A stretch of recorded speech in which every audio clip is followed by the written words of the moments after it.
Bryan Hayes and Mark Degner were two middle school-aged boys who lived in Jacksonville, Florida.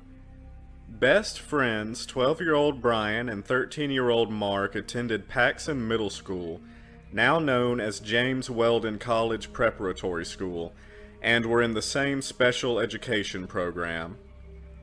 On the chilly Thursday afternoon of February 10th, 2005, before classes were finished for the day, Bryan, enraged by an argument he had with his teacher, erupted out of his classroom and began stomping down the hallway, banging his pencil sharpener against the row of lockers as he went by.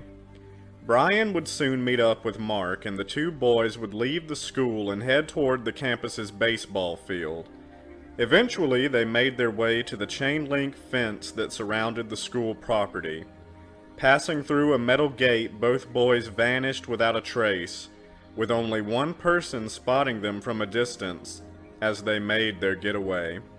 It wouldn't be until 8 hours later that the boys' families were notified, and the first official report taken by investigators wouldn't be completed until late into the evening.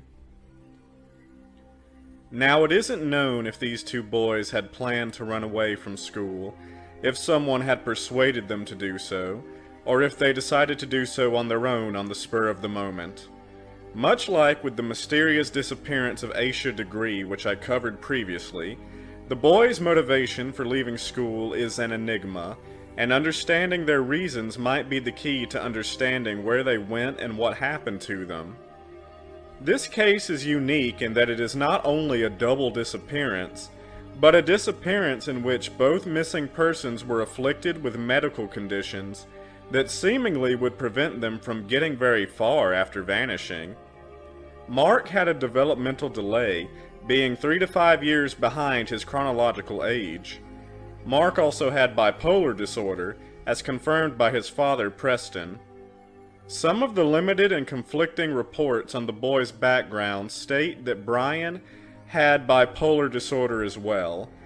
What is known for certain about Bryan is that he sadly endured abuse as a toddler at the hand of his father, which likely played a role in some of the psychological and physical ailments he developed later in life. Similar to Mark, Bryan also had a developmental delay, being 3 to 5 years behind his biological age. He was prone to angry outbursts and had high blood pressure and a kidney problem that required daily medication. The boys didn't have their medication with them when they vanished, nor any supplies, so it seems unlikely that they would have lasted long out on their own, unless they were meeting someone who promised them help upon leaving the school. So it now must be asked what reasons the boys might have had for running away, if they were running away by their own decision and were not coerced. Both boys' home lives could be described as rocky. Both boys also weren't originally from Florida and had to move there because of their family circumstances. Mark's parents divorced shortly after he was born, and Mark lived with both his mother and father at different periods. His mother remarried in 2000, with her last name changing to Alligood. Mark moved to Florida to live with her. Following his abuse, Bryan moved from foster home to foster home before going to live with his grandparents Aileen and Ernest Hayes in Port Orange, Florida, when he was 7. Eventually, Bryan's grandparents, who were well into their 70s, found it difficult to care for Bryan, and as a result, Aileen got him a room at the Daniel House, located in Jacksonville, which offers therapy and treatment programs for those who have suffered abuse. Despite their circumstances, both boys were doing well leading up to their disappearance, with Mark happily living with his mother and Bryan getting his outbursts under control at the Daniel House. Still, it is known that Bryan had attempted to run away from home once, but hadn't gotten very far. Mark, however, had never attempted to run away from home. Aileen even reported that Bryan told her, during a visit, that he said he was very happy at Paxon and showed no signs of wanting any sort of escape. Still, there was one incident on February 9th, 2005, that seemed to indicate Bryan and Mark had plans to run away. They apparently attempted to do so on that day, the day before their disappearance, but were unsuccessful. As the buses were being parked and loaded with students at the end of the school day, Bryan and Mark began to walk away, but a school resource officer came across them and guided them back to the buses. This wasn't the only sign of what was to come, as several of the boys' classmates later reported that it was common knowledge that Mark and Bryan planned to run away, though the reason why remains elusive. The details of the argument that Bryan had with his teacher that caused him to storm out of the classroom are unknown, and Mark's aunt Angie Campbell contends that Bryan was never angry at all, despite his history of outbursts, saying he created a disturbance in class in order to get out and meet up with Mark. If this is the case, it eliminates the possibility that the boys left school on the spur of the moment, in an angry reaction to an argument, and reinforces the idea that they had planned to run away in advance, to a point where they even had a diversion plan to get them out of class. Either way, it is a bit odd that none of the school staff tried to stop the boys from leaving, including the witness, apparently a school employee, who saw them leaving from afar. Some former students of Paxon have reported that students would often leave campus back when Bryan and Mark were students, and thus staff and police didn't take it too seriously, as the students always came back. In the case of Bryan and Mark, however, this clearly wasn't the case. No one knows if Bryan and Mark had a destination in mind when they ran away, or if they didn't plan to go anywhere in particular. Because of their disabilities, it's commonly believed that the boys were groomed into running away by a child predator who offered them assistance. No one knows what the boys brought with them, but we do know they left behind their coats and backpacks at school. They didn't have cell phones, nor is it believed they had extra clothes or money. Though this was Florida, it was also a cold February when the boys ran away, with temperatures sometimes plummeting to the 30s. Why would they leave their coats behind? Something else they neglected to bring with them were their medications. Had the boys not had the forethought to make sure to have these things? Or did they not bring them because they believed they were meeting someone who'd provide them? Already young, and with developmental delays, the boys were in serious danger wandering out into the world. And without their medications, their physical and psychological issues would only become worse, even leading to injury and death. Despite the grave danger the boys were in, not much action was taken in the wake of their disappearance. The police were not called immediately, nor the boys' families. No staff were sent out to search for the boys.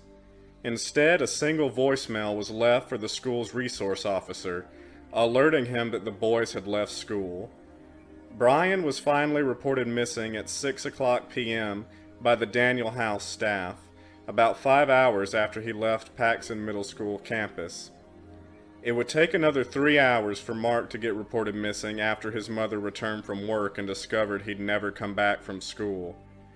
Both boys' families, upon realizing they were missing, leapt into action, going door to door constantly with pictures of the boys, asking if anyone had seen them. Media coverage was remarkably thin at first. Aileen suggested that this was because there was nothing attention-grabbing about the story, with it simply being a case of two boys leaving a school, with no one murdered or kidnapped or anything like that. Indeed, the case remains very strange, for its sheer simplicity. Something of a clue came up when the aunt of one student told the police that her nephew had been invited by Bryan and Mark to run away with them, and planned to join them before ultimately backing out. What details the child provided about Bryan and Mark's plan have never been fully revealed, though apparently he had some idea of where the boys planned to go. One account has the child pointing police to the Birdville area. The police scoured the area but had no luck. They then went door to door in the area around the school to ask if anyone had seen the boys, but again had no luck. The victims' rights organization, the Justice Coalition, assisted in getting the word out, but efforts had already begun very late, and thus finding the boys with them already long gone would prove to be a Herculean task. There have been a few reported sightings of the boys, though these have proved less than helpful in finding them. According to one witness the police interviewed, not long after Mark and Bryan were last seen at around 1 p.m., one of the boys was seen getting into a vehicle. Reports vary on which boy got into this car, and there are no details released about what kind of car it was. On Thursday, February 17th, a witness reported seeing the boys in Hammond Park, which is half a mile north of the school. No one knows if the boys seen were actually Mark or Bryan or two different boys altogether. One witness came forward saying they saw the boys at an intersection about 8 miles away from the school. Several other witnesses reported seeing the boys at a trailer park or a cemetery in the area. The cemetery is believed to be Evergreen Cemetery, which is across the street from the trailer park called River City RV Park. There were also some reported sightings of the boys in May Man Jennings Park. The police used these sightings to ramp up their efforts, which the boys' families commended, but nothing was found. On April 5th, about 2 months after the boys disappeared, there was a reported sighting of the boys in Holly Hill, Florida, far away from the school and near Port Orange, where Bryan's grandparents lived. It was believed the boys were trying to make their way to Bryan's grandparents at the time. Store owners in the area reported seeing the boys in Sunrise Park, across the street from their businesses, saying they were sitting in the grass next to sleeping bags and had food and fishing poles with them. On April 20th, the same two boys were reportedly seen near a grocery store on LPGA Boulevard, near Sunrise Park. These boys apparently were not Bryan and Mark, however, as someone claiming to be a relative of Bryan said family members of Mark and Bryan found these boys in the area and confirmed they weren't the boys they were looking for. Still, it's not known if the boys spotted at the park and the boys spotted at the grocery store were one and the same, and it very well could be that if there were two pairs of boys, the other pair could have been Mark and Bryan. The police continued their efforts, asking for the media's help in finding the boys. They announced a $10,000 reward for any information that would help in the search. Aileen even brought the boys' story to the Montel Williams show in America's Most Wanted, but nothing came of it. Years passed. The case was passed from the police to cold case investigators by 2007. Events dedicated to raising awareness of the boys' disappearance were held, but no major developments would come until about 2017. Police made an arrest in early 2017 that may be significant to the case. Ronnie Leon Hyde, a youth pastor at the Strength for Living Church, was arrested for the murder of Fred Paul Laster, who disappeared from the Jacksonville area in 1994. Laster's body was found mangled behind a dumpster. He faced additional charges when child pornography was found in his home. Following the arrest, several people came forward accusing Hyde of sexually assaulting them when they were between the ages of 12 and 16. In response, the FBI began work investigating cases that could be connected to Hyde, including the case of the disappearance of Bryan and Mark. Disturbingly enough, Hyde was living in Jacksonville at the time of the boys' disappearance, only 8 miles from Paxon Middle School, and a mere 2 miles from the cemetery and RV park where multiple witnesses claim to have seen the boys. A backpack bearing the name Mark D was found not far from one of Hyde's properties, though we must note that neither Mark nor Bryan brought their backpacks with them the day they vanished. Nonetheless, alleged victims of Hyde said he lured them into his home during periods when they were homeless or runaways. It seems plausible, then, that Hyde might have reasonably been involved in Mark and Bryan's disappearance, though no definitive link has been established. More than a decade later, Bryan Hayes and Mark Degner remain missing after walking off their middle school campus one cold February afternoon. Because of their medical conditions and the fact that they had no known way of treating them after they disappeared, it seems unlikely that either boy survived into adulthood, although we don't know for certain at this time. If you have any information that may aid in the search for Bryan and Mark, please contact the Jacksonville Sheriff's Office, whose number I am including in the description, and make sure to keep both boys' families in your thoughts.